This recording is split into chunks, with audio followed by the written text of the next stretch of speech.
অসমত সোমাব হাজাৰ হাজাৰ বাংলাদেশী বিদেশৰ সাংবাদিকে আহি পুনৰ কৰিবহি ভিৰ সলনি হৈ পৰিব পাৰে ভাৰত বাংলা সীমান্তৱৰ্তী জিলাৰ জনগাঁথনি পশ্চিমীয়া দেশত আকৌ এবাৰ সংবাদ শিৰোনাম হ'ব পাৰে অসম পৰিস্থিতি দেখি চিন্তা বাঢ়িছে অসম চৰকাৰৰো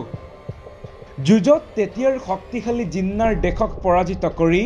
মুক্তি বাহিনীয়ে বিশ্বৰ মানচিত্ৰত ভৱিষ্যতৰ সোণালী স্বপ্নৰে লিখিছিল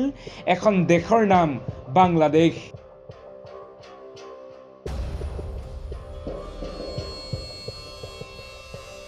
স্বাধীনতা লভাৰ পাছত বৰ বিশেষ শান্তিৰ জীৱন দেশখনৰ নাগৰিকে উপভোগ কৰিবলৈ নাপালে স্বাধীনতাৰ আনন্দ উল্লাস চলি থাকোতেই গুলিৰে থকা খৰকা কৰা হ'ল দেশখনৰ পিতৃপুৰুষ শেখ মুজিবুৰ ৰহমানক পুনৰ দীঘলীয়া সময়ৰ বাবে দেশখন অশান্ত হৈ থাকিল শেহতীয়াকৈ কিছু পৰিমাণে কৰ্মমুখী জনতাৰ বাবে দেশখন প্ৰশংসাৰ পাত্ৰ হৈ পৰিছিল 2009 চনত দেশখনৰ শাসনভাৰ মুজিবুৰ কন্যা শেখ হাছিনাই গ্ৰহণ কৰাৰ পাছত দেশখনক অৰ্থনীতিত এছিয়ান টাইগাৰ আখ্যা দিয়া হৈছিল পিছে সেই দেশখন এতিয়া পুনৰ অশান্ত হৈ পৰিছে পুনৰ দেশখন গতি কৰিছে অন্ধকাৰ ভৱিষ্যতৰ দিশে শেহতীয়াকৈ ভয়ংকৰ নিৰ্বাচনী হিংসাৰ অন্তত দেশখনত অহা 7 জানুৱাৰীত অনুষ্ঠিত হ'ব নিৰ্বাচনী হিংসাত্মক ঘটনাত বহু লোকে প্ৰাণ হেৰুৱাৰ পাছত অৱশেষত 7 জানুৱাৰীত অনুষ্ঠিত হ'বলগীয়া নিৰ্বাচন বিৰোধীয়ে বিচাৰিছে নিৰপেক্ষ আৰু নিকা নিৰ্বাচন ইয়াকে লৈ শান্ত হোৱাৰ কোনো সংকেতেই দেখিবলৈ পোৱা নাই চুবুৰীয়া দেশখনত বৰ্তমান দেশখনত ভয়ংকৰ ৰাজনৈতিক অচলাৱস্থাই বিৰাজ কৰিছে ফলত শীঘ্ৰেই সাম্প্ৰদায়িক সংঘৰ্ষৰ সূত্ৰপাতৰ সম্ভাৱনাই দেখা দিছে যদি দেশখনৰ পৰিস্থিতি সেই দিশেৰে গতি কৰে ই হ'ব ত্ৰিপুৰাবাসী পশ্চিমবংগবাসী আৰু অসমত বাস কৰা প্ৰত্যেকজন অসমীয়াৰ বাবে এটা ভয়ংকৰ খবৰ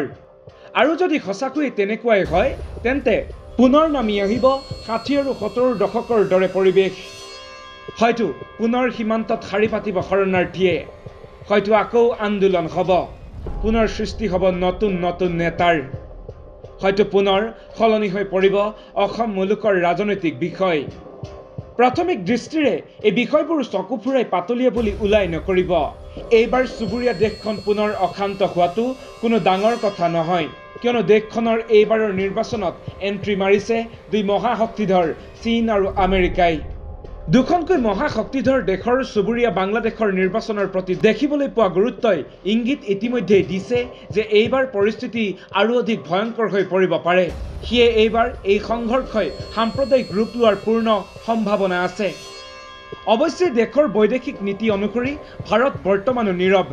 সেই পৰিস্থিতি দেখি অনুধাৱন কৰিব পৰা যায় যে নিশ্চিত ৰূপত ই এক ভয়াৱহ ভৱিষ্যতৰ ইংগিত বাংলাদেশৰ লগতে অসম ত্ৰিপুৰা পশ্চিমবংগ আদিৰ বাবে